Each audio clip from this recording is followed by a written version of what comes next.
So why don't we get started? Louis, Okay. you get to start. All right, the place to begin is what was the purpose of this walk? And as you may have already read in this booklet that we sent out to people that we were visiting on the walk, we included an introductory part that I think would really fit the purpose right now. On November 1st, 2007, we will begin a 1,400-mile Peace for Earth walk from Vancouver, British Columbia to San Diego, California. During the following 6 months, we will talk with friends, meetings, and churches about how John Woolman's call to live in right relationship with all creation is as relevant in the 21st century as it was 250 years ago. Like Woolman, we will be traveling on foot and as much as possible staying with friends along the way. Although Woolman is best known for his witness against slavery and other social injustices, he was also increasingly concerned about the spiritual health of the Religious Society of Friends. He felt that many friends had lost touch with their witness to truth and were getting caught up in materialism, overwork, and insensitivity toward non-human creatures. Similarly, we are seeking to deepen and strengthen 21st century Friends' work for peace, justice, and earth care by focusing on the unifying spiritual foundation of these concerns. We will show how reverence for life cannot be separated from maintaining the integrity and health of ecological systems. Our growing understanding of Woolman's vision has called us to make radical changes in our own lifestyles and to work for critical public policy changes. We hope that our words and actions during this journey will serve as a catalyst for others to take similar actions. How are we on time? You got 2 minutes. All right. So another thing about the background of this is that we were staff members of Quaker Earth Care Witness, which was founded happily by people who were professional academics. And they appreciated the importance of giving staff members periodic sabbaticals. And this is a way of kind of reviving their spirits and refreshing their attitudes, but at the same time, requiring that the sabbatical activities be spent on something related to their field of interest. So during our first sabbatical, we traveled by bus down through Mexico and Central America and ended up in Cuba and visited friends along the way. Every stop was somehow Quaker related. And then we ended up helping to rebuild a church in Banas, Cuba. So we have 1 minute left. All right, so we decided our second sabbatical needed to be also Quaker related. And since John Woolman had been really a key figure in the early formation of Quaker Earth Care Witness, as far as something that would be a relevant for today, and many of the publications and discussions in the early part of QEW were related to John Woolman's vision. So we decided that we should do something related to Woolman. The first idea was to visit every meeting that John Woolman visited as described in his journal. And then we discovered there was 2 problems with this. Many of those meetings no longer exist. And the second one was that if to walk to all those meetings in the winter in New England was just not possible because of snow. So we shifted our focus to the Northwest, where there was a lot of interest in our work, and we decided to then bridge this what we thought was a unfortunate divide between conservative and evangelical friends and liberal friends, uniting around the vision of John Woolman. There you got it. Our presentation is done. So I'm going to share some pictures, and I'm not going to do a lot of describing what those are. That's not what we want. And so get up there. Yeah, get up there. Get up there. I'm supposed to be, oh, go home. There we go. And so we'll answer questions later, and some of these stories will come. And Amos is here, and so he's going to watch the slideshow and then become an audience again. Okay, so this was kind of the way that we walked. Your May- photo, the photos are not up yet. They're not. Says. Oh. Okay, let me. I think it has to do with if you selected a specific window to share, that when you put the window down by clicking that little yellow button, it stopped sharing because the window you selected was gone. I think you have to choose window 1, the desktop option, or I'm not sure exactly what it's called, but it's the first option when you're screen sharing, because using that, it just shows everything on your screen. All right, I think I can do this This now. is- I think it's there. All right. Yeah. Okay, Yes. all right. Slideshow, play from start. All right, there we are. Okay, so But here's, we wanted to clarify that this was 1,800 miles and that we walked 1,400 miles of that 1,800. there were places that were impossible to walk, like you had to take a ferry or whatever. So our walk was a little circuitous. And we were following Interstate 5. And we were on the little frontage roads along until we got down in here when we were on California Highway 1, and you'll see some of that. So we began by having a clearness committee with Burlington Friends. After they found us clear, we got a support committee and spent 1.5 years with them doing all the planning. We created a skit for a presentation, and once it had been completed, we asked feedback from Michael Burkle. He's a Woolman scholar at Earlham School of Religion, and he gave us the go-ahead and thought it was quite funny. We'll talk about that. We created the study guide that Lewis pointed out. We received a travel minute from Burlington Friends meeting and endorsed by Northwest Quarterly meeting and New England Yearly meeting. Then we did a lot of researching of a route and friends meetings and friends that could be point people along the way that would also fine tune the route and where we might stay. And then we practiced by joining the very first climate march, probably in the country, with Yeah. Bill McKibben and others in Vermont, and then one in Massachusetts. It was, the one in Burlington was called Operation Hot Seat, trying to get the congressional delegation to sign on to a pledge to work for climate remedies. Test me. So this is Mhm. us on the Vermont walk.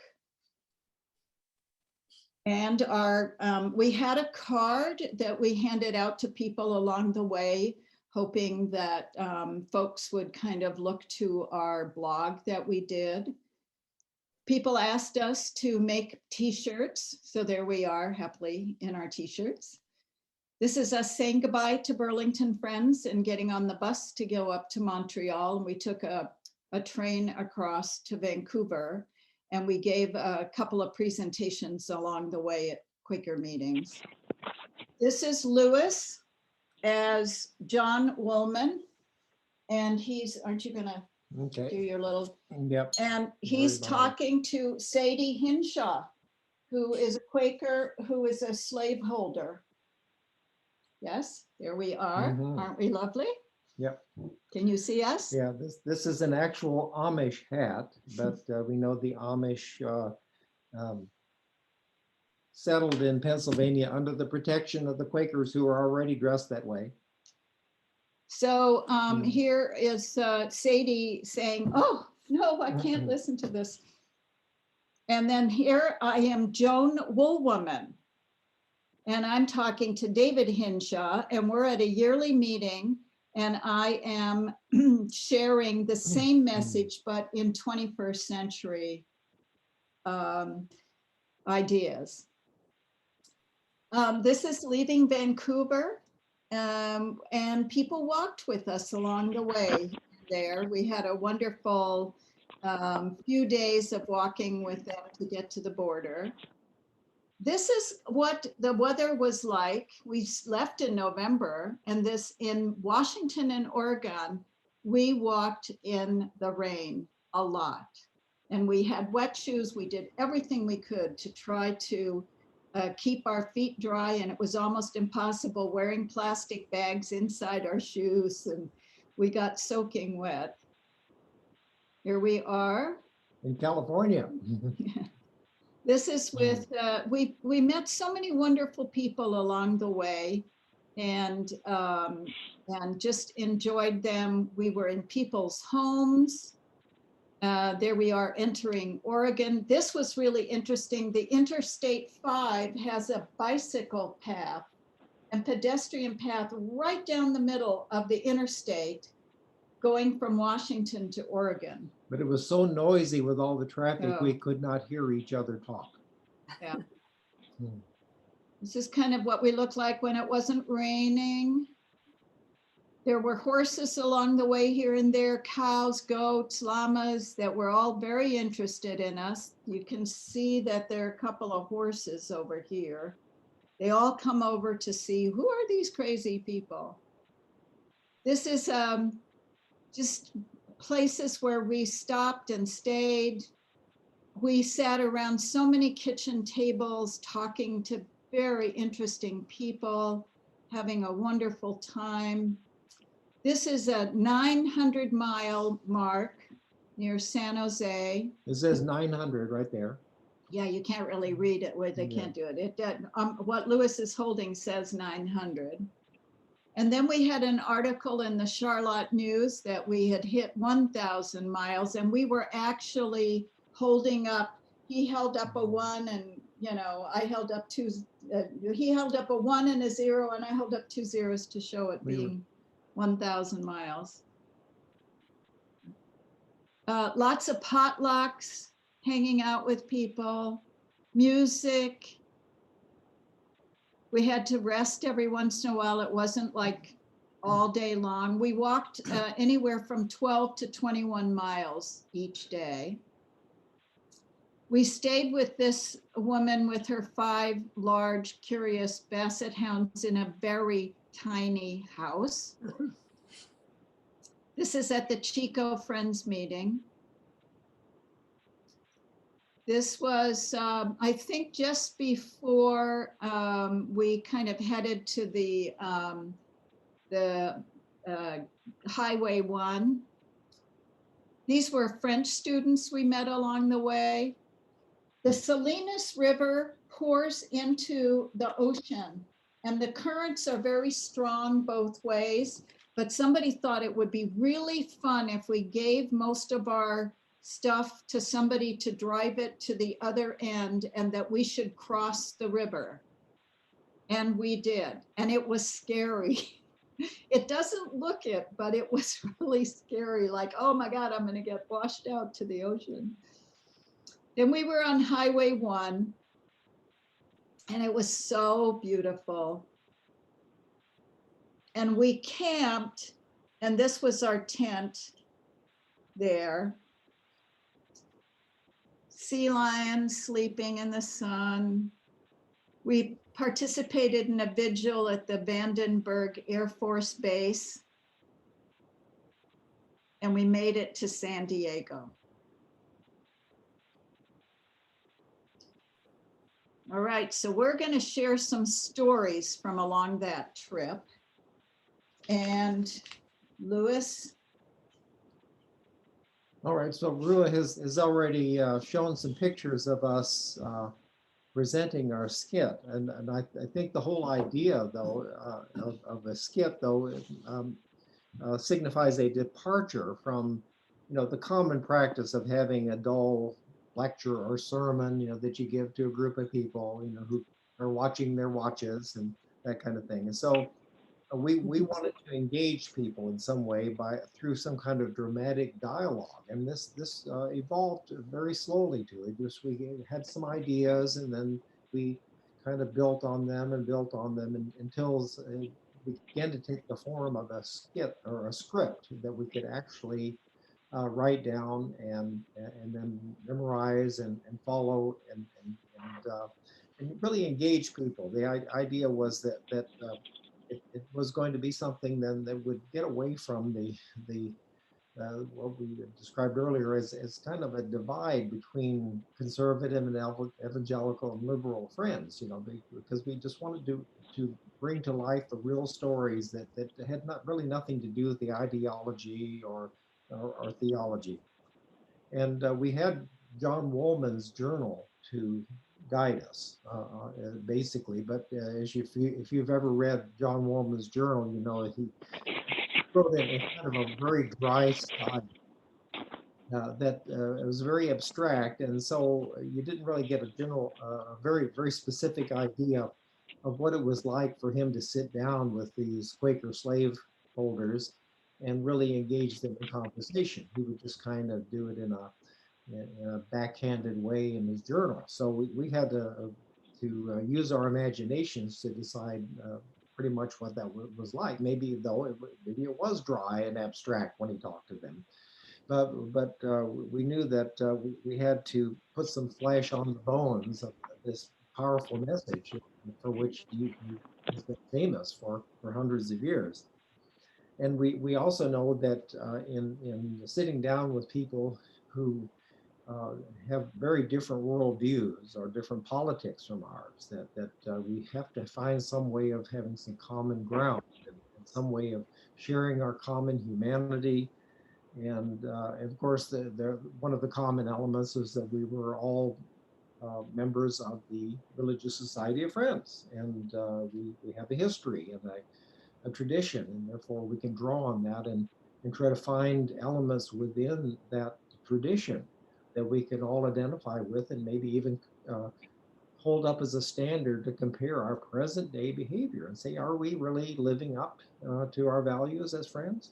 So those are some important things that we tried to bring out in the dialogue that we constructed, even though it was all totally made up as far as that goes. And so what we Can I add yeah, something here? yes, okay. Just Yeah. that we didn't always speak at Friends meetings. Sometimes people were so Mhm. excited that we were arriving that they made public events out of it. But it didn't really matter that they weren't Quakers at that point. They got the message. And one other thing was that as we were developing the skit, we thought about what touches people, and if we could add humor into the skit, that it's a way of opening hearts. If people can hear something that's really serious, that could be life changing, but that they can laugh, it did really open people for that deeper conversation. Yes.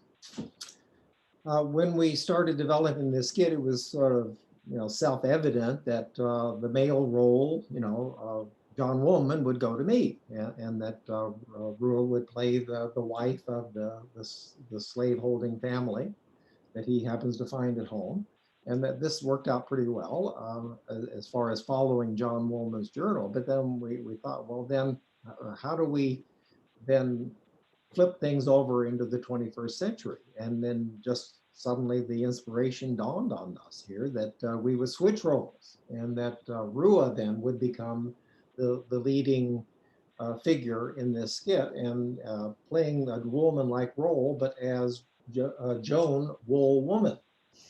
And so we decided this was a natural thing, and that I would be playing a hapless yearly meeting attender who was sitting down trying to finish lunch before heading off to my workshop, and finding this activist descending on me and wanting to give me her shtick about fair trade coffee and all of this stuff, and me wanting to get away, and then finally starting to feel somehow that what she had to say was worth listening to, and if not changing my life immediately, at least putting in my heart and thinking about maybe there were some things about my life that weren't living up to truth and needed to be changed. So that's kind of how we started that switch, and it was kept a secret, so that we told people who might have been connected with people further down the road from us in our travels, not to tell people what was going to happen right in the middle of the skit. Then suddenly we would disappear off in behind the stage and then come back, recostumed as completely different characters in a very surprising way. Ready? Yes. Excellent. Right on time. Mm. Your turn to time me, All right? All right. How many? 4 Okay. from now on. So I want to talk about, we did have a purpose, but upon reflection, when we got back, we realized that this really was a walk of love. It was amazing. I think people were a little concerned who were hosting us that we might be there to be judgmental about what they did. And, how are they living their life? What are we going to find hidden in their home that, oh, you don't use those kind of light bulbs or whatever. And one time we were down at the bottom of a hill waiting for someone to pick us up to take us up to their home. And the woman pulled up in this giant SUV. We climbed in and we went up to a newly built McMansion. And A four-car garage. right. And so we had some dinner and we started just talking, just sharing, not telling them anything, about what they should or shouldn't do. And they kind of started to ask questions. And they belonged to a Quaker church in Washington. And the next day, the woman took me aside at the church after church was over and we had done our skit. And she said, we sat up way into the night talking about things that we could do that would be different in our lives. Thank you so much. Oh, And we were so welcomed by evangelical friends, the Northwest yearly meeting. And we were asked to give sermons. And we were just held in love everywhere we walked. And it became this walk of love. And one time we had given our presentation and been a potluck, and then we went to this young people's house. And when we got in and had settled down, they said, we have a whole list here we want to ask you. We've just been waiting for this moment, and we would want you to walk around our house and help us. What can we do to make a difference? Of course, we know today that the focus on individual action is really important, but everybody changing their light bulbs is not going to change the world, that we have to be working on that personal stuff and on the larger, for us, state and national levels to really make a big difference, join those Copenhagen plans or Paris Accords or whatever. But it still was important. And that feeling kept us going. We really felt that the next day was going to be a wonderful day because there was love all around us. And we were tired and we were sore, but there was never that thought that it wasn't going to work. All right. So now I'm going to talk about just our setting out on the journey and how we outfitted ourselves and how we learned some painful lessons about how to travel in the Northwest in the winter. On our first sabbatical, when we went through Central America, that was fairly easy because we could wear fairly light weight clothes. I had these kinds of cargo pants that had zippers across the knees, and you could zip off the lower part, and you know, when you got into hot weather. And one of my backpacks was on my back, and then as we picked up this tip from other travelers, to balance your weight so you're not being pulled backwards, you have another backpack on your chest. And so we both did this. And but in heading out in the Northwest, though, that was completely different. We tried various ways of keeping ourselves dry, and this was not easy, because we found out that if you had a fairly good raincoat or poncho, this trapped your sweat moisture inside, and you still got wet. We didn't know about these other products like Gore-Tex, you know, were more up-to-date kind of technology that allowed clothing to breathe. I did find one at a farm equipment store one time in a Gore-Tex coat. It was in Oregon, and it was like $280, you know, and that just wasn't within our budget. So we struggled and struggled with wet feet. I finally went into like a outdoor gear exchange place in Bellingham, Washington, and found for $13 a nice pair of shoes that were totally waterproof. I still have them. And then later on, another place in Oregon, I swapped out my jacket for another one that I bought at a little equipment store. So these were just different strategies. We were constantly shedding equipment and sending things home and buying different things, but just trying to keep dry.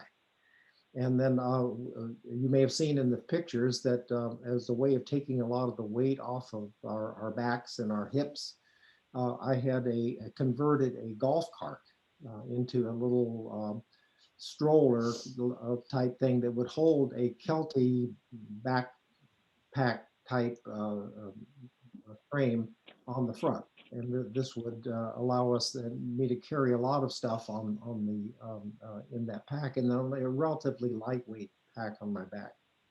So those were different adaptations we made, but we still were very wet most of the time. I remember one of our first stops after, when we weren't traveling with other people, was at a KOA campground, and it was just very disturbing as to how cold it was. The mud puddles had ice on them, and we made our supper, pitched our tent, and got all ready. And we looked at our watches and could not believe it was still 7 o'clock. Not anywhere near our bedtime, but we went inside and we felt it was just too cold. So I rummaged around in a dumpster at this campsite and found a foam mattress that somebody had thrown out, and we put that inside the tent and put our sleeping bags on top of that, and we were able to keep somewhat warmer. And then the next morning we found a laundry room that was still open and heated, and we got in there and kind of warmed up a bit. But for most of the trip through Washington and Oregon, we were just wet and cold, and we did get sick a couple of times. And so Ruah will weave that into her story. Okay, well, that's later. Yeah, well, but it still comes into this hospitality matter. Okay. So I'm going to tell a story about money. We didn't bring a lot of money. People did donate money to us from the Friends meeting and kind of helped us get along. And of course, people fed us, gave us food for the walk and that sort of stuff.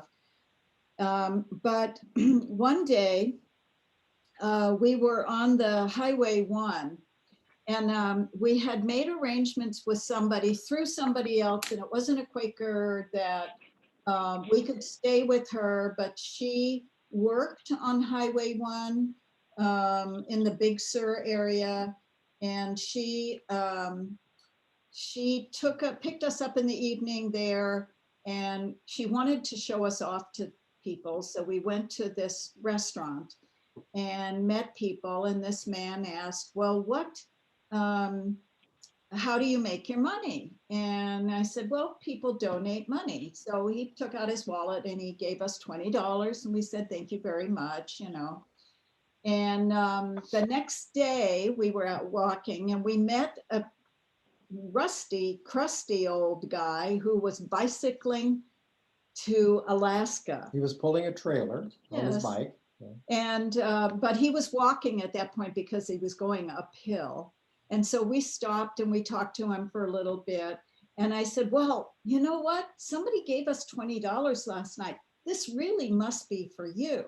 So I gave him the $20 and he thanked us a lot. He talked about how he slept under bushes at the side of the road and everything. So we kept walking and there was a little restaurant. It was time for lunch. And so we went in and somebody had seen us on the road and he came over and he said, well, I've seen you walking. Here's $20. So this little $20 kept rotating, you know, and then we ordered our lunch, and we often would order one meal that we would split. It would save money and all of that. And so at the end of it, somebody else in the place had bought our lunch. So I thought, oh my gosh, we should have had 2 lunches, you know, darn, if only we had known. But that happened frequently. There was one time we were walking along, and you're watching, right? Yeah, 1 minute. Okay. We were walking along and this van came by, suddenly steeled to a stop, turned around. And so we were like, oh my goodness, what is this? This is in Northern California. And they jumped out and they gave us $100 and said, pay it forward, your turn, and left. And another time we were walking along and some guy had pulled in and was standing by his car. And he said, you know, I was really depressed. And I heard the interview that you had on the radio and you really lifted my spirits. How do you finance this? And I said, well, you know, through donations. So he gave us some money and then we talked a little longer and he said, oh, I could give you a little more, and gave us more. We always had enough to get us to the next place. It was like a little miracle of money love. All right. Yes. You're All right. there. I should also mention I picked up money on the road too. Yes. Pennies there, dimes, quarters, wherever. And at the end of the trip, $25 accumulated, and we gave that to a local food program. And So, we passed the $100 yeah. on where we saw it was Yeah. needed. So in our visits with people, we found just wonderful hospitality, and we were especially taken with the way that people just invited us into their hearts, into their personal lives, rather than holding us, you know, as strangers, kind of at arm's length. It was just amazing that that barrier somehow, because of our purpose and our Vulnerability. ethos or whatever, that they just let down their guard. And in one case, a man, older man, we learned had been scheduled to host us, and in between, his wife had died, and he could easily have just canceled the whole visit, pushed it on to somebody else, and he said he decided that he would much rather spend the time with us. That would be more comforting than sitting at home alone grieving. So that was quite moving. And another time we visited with a family who had, even though it was several years, they were still grieving over the loss of their adult daughter, who was working in a social service agency, and a mentally ill man came in to the front office where she was just subbing that day. She wasn't really supposed to be working that day, pulled out a gun and killed her. And so they were still grieving over that. And being Quakers, though, they continued the witness against the death penalty, which they felt was not at all keeping with the idea of, if killing is wrong, then, you know, it's wrong to kill people for killing people. So they held very strongly to that message, and they also had then witnessed for a law trying to keep handguns or weapons out of the hands of mentally ill people in California. And it was called Laura's Law after their daughter. And when we visited with them, we thought it was just very touching that when we sat around their dining room table, they can said, well, Lewis can sit here in Laura's place. So several years later. So that was very moving. And then another time too, just kind of a little humorous reflection on John Woolman's journal. When he would visit people who had slaves, he would decline to sleep in their houses because he says, I can't sleep under the roof of a home where slaves are kept. I'm going to sleep in the barn. So one of our hosts though said, I've got a nice barn where I'm going to sleep up in the loft and I want to give you my bed. So we thought that was very, very nice. And just another humorous note was just how we ended up spending time with people according to their whims. One was a Beatles music fan, and so he invited us to sit around singing out of the Beatles song album while he played the guitar. And he was the guy who led us across the Salinas River as well. And then one other visit was very interesting near Roseburg, Oregon. The people we stayed with, the man was a descendant of John Woolman. He brought out his family tree and showed us, how he actually was, a very distant relative of John Woolman. That's all. Good. So Lewis mentioned that and you're timing, Lewis mentioned that we got sick a couple of times. One time we were walking, it was in Washington, it was rainy, it was cold, and we had both gotten colds. And a pastor in, I forget what town he was in. In Castle. Well, no, the pastor, the young man, John. Anyway, Tacoma. He had made arrangements for us to stay with his wife's parents. Yeah. And as a place along the way. It was near Mount St. Helens. An elderly couple. So we were walking along and we were sick, and we thought this might not be a very good idea to stay with an elderly couple and pass this illness on to them. So we called them and said we didn't think we should do that, and we should stay in a hotel.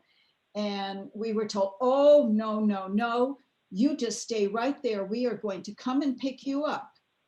We're going to minister to you. Yeah, we're going to minister to you. So we were thinking of, oh my God, wouldn't it be wonderful to have cream of tomato soup and grilled cheese sandwiches and, some hot dog? Wouldn't that be fab? And we are talking to ourselves until this guy comes and picks us up, takes us home.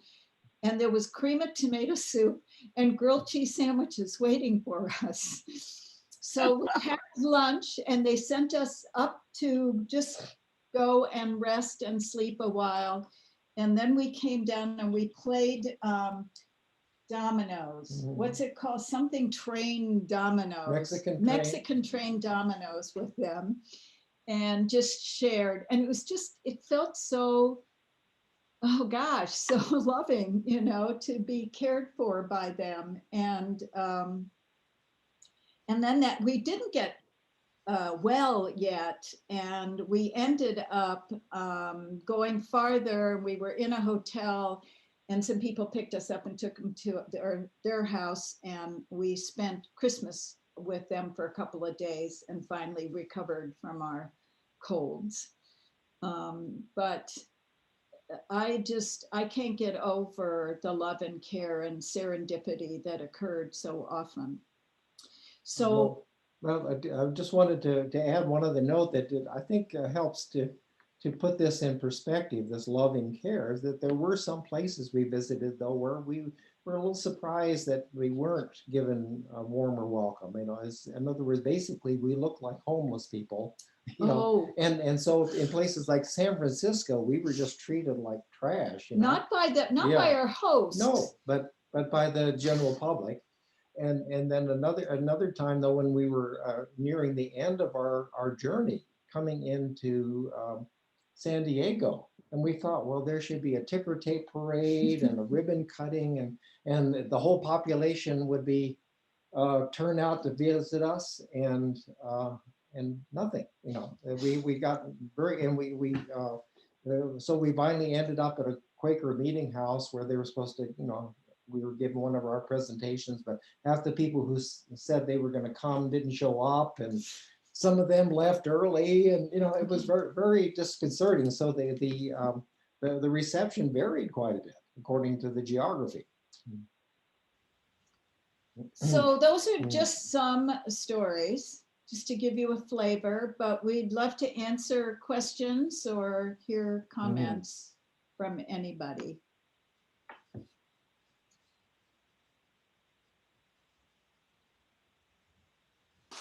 I was curious about the, you said there were evangelicals and more liberal friends. So were they, can that be defined geographically? Were there more in certain areas, and what proportion was it? Well, in Oregon and Washington, there are 2 yearly meetings. Northwest yearly meeting, which is evangelical, and George Fox College is there. And then there's North Pacific yearly meeting, which is unprogrammed friends. And they are intermixed throughout. And we got the same kinds of warm reception in whatever meeting we went to or church. Yeah. Well, there was one church though where the pastor declined our offer to visit. Oh, that's right. And there happened to be a Unitarian church just at the other end of the same block. And so we gave our program to them, and it was wonderful. That's right. And then we heard later that this particular pastor was kind of a problem. So, but that was the only place that we didn't have that. Yeah, Fran. One summer when I was in college, I worked at the John Woolman School in Grass Valley, California. I wondered if you went through there. We did. Yes. We did. At that point, it was the Sierra Friends Center. And we gave a presentation with some of the students there. Yeah, it was great. And you know that a good part of it burned down not that long ago. Yeah, very sad. I'd like to know some about your message. I mean, I'm imagining that I know what you were talking about, but I'd like to just hear. Yeah, so yeah, you know what would be really fun is when we can be face to face again, in person, is do our little skit, because it's pretty funny. But well, a key part of this was bringing people to realize that their actions may be very, but indirectly, but importantly connected to all kinds of evil things happening in the world. So the things that we buy, you know, the products, you know, that we consume can have ecological impacts on the other side of the planet. And Woolman was concerned about this, and we were trying to help modern day friends open their hearts to this kind of connection too. so we actually, we mirrored the conversation that John Woolman had with Sadie Hinshaw and Joan Woolwoman had with David Hinshaw. We mirrored the kinds of things that were said. So everything about what John Woolman said was based on his journal and our understanding of him. But it was easy to juxtapose because you know, David Hinshaw might say, well, you know, there aren't slaves today. And then we had a chance to talk about child slavery that is related Ivory to Coast, Ivory Coast, that it makes our chocolate. And, you know, if we don't want to support that, that we'd use fair trade. And so we would use that kind of thing to give us a sense that Woolman's message would be very alive today.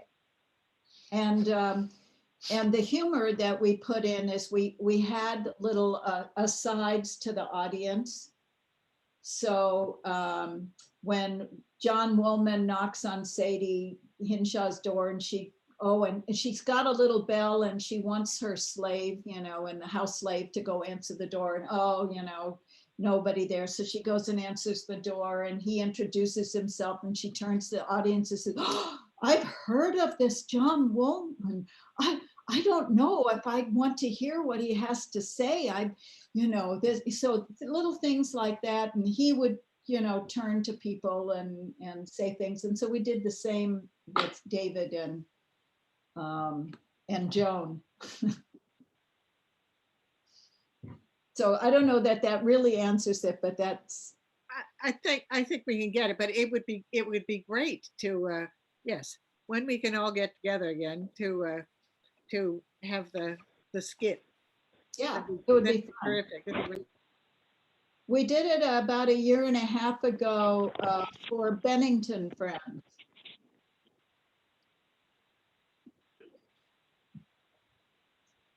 Any other questions? I'm wondering if any of your own thinking changed as you did this journey. Yeah, that I liked sandals more than closed shoes. I really had bad blisters. I would get up in the morning and start walking, and it would take a few minutes of walking to walk through the pain and then just keep going. So it was good. Did things change? I don't know. We were so committed.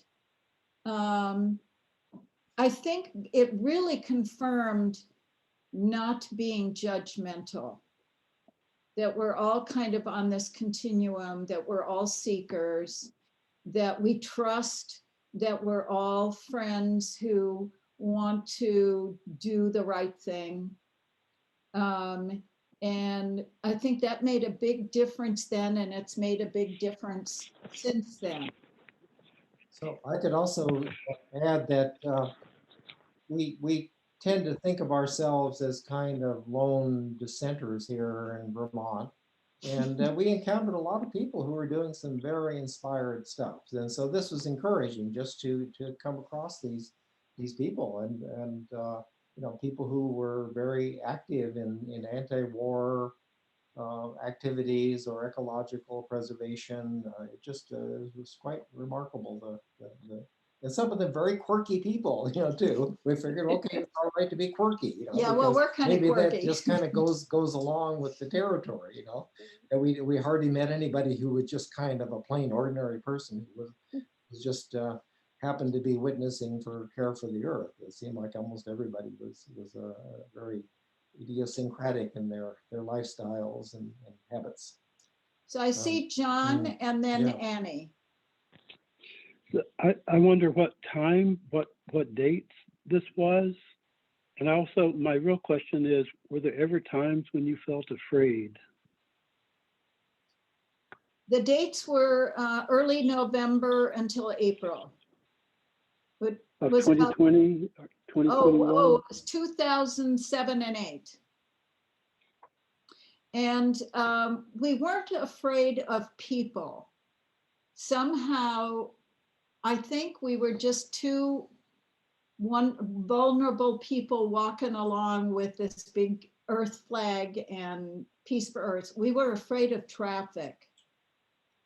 When walking out of Winters, California, going down into the Napa Valley, it was a very windy, narrow road. And California drivers are pretty fast drivers.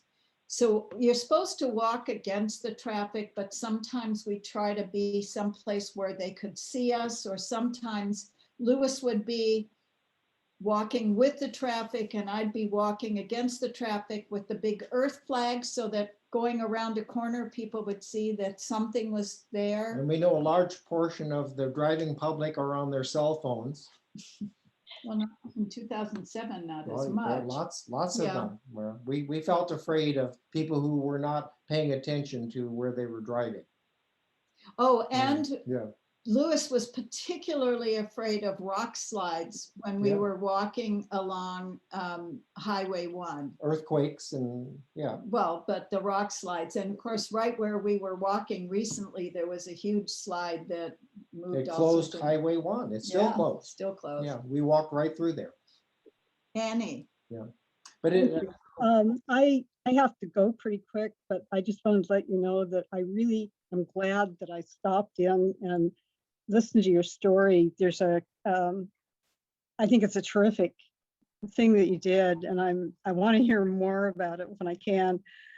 I'm familiar with that whole area. I'm a left coaster, and I'm imagining walking down the highways. I can really relate because I stuck to trails. But I can relate to getting wet. yeah, So thank you very much. And I hope that you'll do the whole thing for us someday. sure. Not the 1,400 miles though. No, not that part. That's done. But the stories and your skit, I'm really looking forward to it. I think that's a clever idea to present ideas that way. So thank you very much. Sure. Good night, everybody. Good night. Thanks for being here, Annie. Yeah, Willard. Were there ever times when you misjudged where you were going or didn't manage to get to the right spot in time before the sun set? well, we had a GPS, but Yeah. it's not as good as the GPS devices that they have today. And so it really wasn't geared to people walking, and it would give us all kinds of conflicting suggestions about which way to go. And we had to overrule it at times. And anyway, it was a little frustrating because of that. However, I would want a piece of paper. And so from one person's house, they'd give us the route and I would put it on MapQuest for walking. But we never got lost. We had really good routes. I kept some of the detailed information that people wrote up for us, you know, about how to get from one place to the next. The people who were our hosts had a big job of finding places for us to stay, campgrounds or friends of friends or whatever. But we had one experience. We were in Monterey, California, and we were just asking directions from a woman at a little ice cream shop, you know, about how to get to a certain place where we were going to pick up the route out of town. And she told us repeatedly, it's not within walking distance. We just walked, you know, like 700 miles. Certainly we can walk another 7 miles to get to Well, I this don't even camp. think it was, I think it was like It was 3 miles It was like away. 3 miles away, and she says, no, you can't walk there. Oh, I think I tell you about these basset hounds.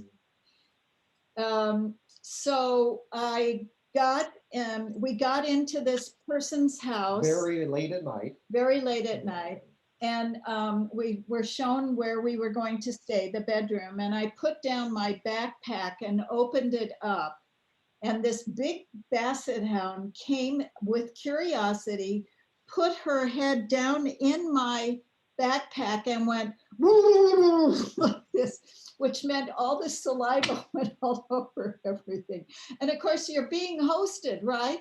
So you have to be really nice all the time, and you can't be mad. Yeah, and the bathroom door was broken, so if you were going to the toilet, all 5 basset hounds would come rushing through the door to see what you were doing.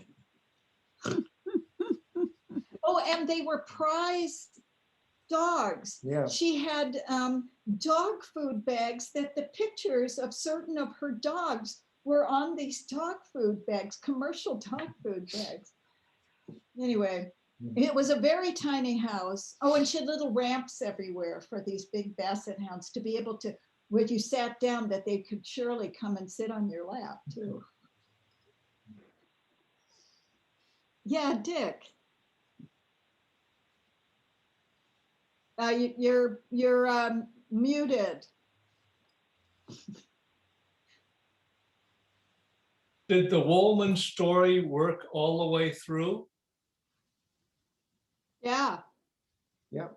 Yeah, well, the skit was always appreciated. It wasn't just us writing it. We had some young friends from Burlington meeting that helped. We had this support committee that helped. We did practices, so it wasn't like just ours. So it really was quite clever. And Michael Burkle said that he laughed a lot when he read it, and thought it was clever. So yeah, it worked, and with non-friends, because the message is the same. It doesn't matter if you're a Quaker or not. And of course, people learned that some Quakers had slaves. Goodness, we're supposed to be perfect.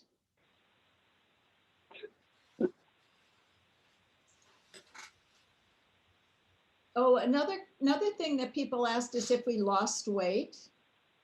We didn't. We did get more muscular if you're walking 12 to 21 miles a day, but we were very well fed. We developed a taste for avocados and Yes. ice cream and all kinds Right. of high calorie stuff. Well, a lot of the potlucks featured lasagna. yeah, That was a right, of standard. course. Yeah. Cheryl. I just wanted to say thank you both so much for doing this. I mean, Oh, it's both fun. for doing the walk, but also for sharing it with us, and to let folks know that next month will probably be our last coffee house, and it's probably going to be the young people of the meeting sharing Great. their skills and ideas. Well, it felt good for us to go through it again, Yeah. and to rethink it, because it is very alive in us. And I think we all really would love to see the skit when we're in the summertime. One day when we're really going to see one another, not as a coming. little Hollywood square. Right. Well, I really appreciate folks showing up, and Amos too. We had a real live guest here, so thank you. Thanks, guys. Good night. Thank you all. Bye. John, before you go, can I, whoops, oh well. he's Nope, I can still hear you. Oh, I was just going to ask about Molly and how Molly's doing. Yeah. She's doing well. She and I went for a pretty long walk today. Oh, good. She's not able to do cardiac rehab because of they're just overwhelmed because of COVID. And so we're doing our own rehab thing, and she started walking. But Yeah. she seems to be doing well. Thank you for asking. That's great. I'm so glad. It was lovely to see her on Sunday at meeting. Yeah. Yeah, I was glad she could do that. Yeah. So, well, I'm very glad to hear that. Thanks. Okay. Good Mhm. night. Bye. Night, Right. everybody. Bye. See you Sunday. Thank you. Thank you, Bye. Ruah. Ruah, I have Thank a you. question. Did you have Nala back at the walk time? No, No, she only came to us a few years ago. Can we see Nala? Yes, she's Here right she here. comes. She Here she comes. She's comes. always with us. she's a little sleepy, but there she Look at- is. Oh, Here's hi Willow. Nala. You. Hello. Hey. She says she woke me up. Aw. Sorry. You're really adorable. Yes, she is. Bye. You are too, Willard. Okay. Thanks. Bye. Bye.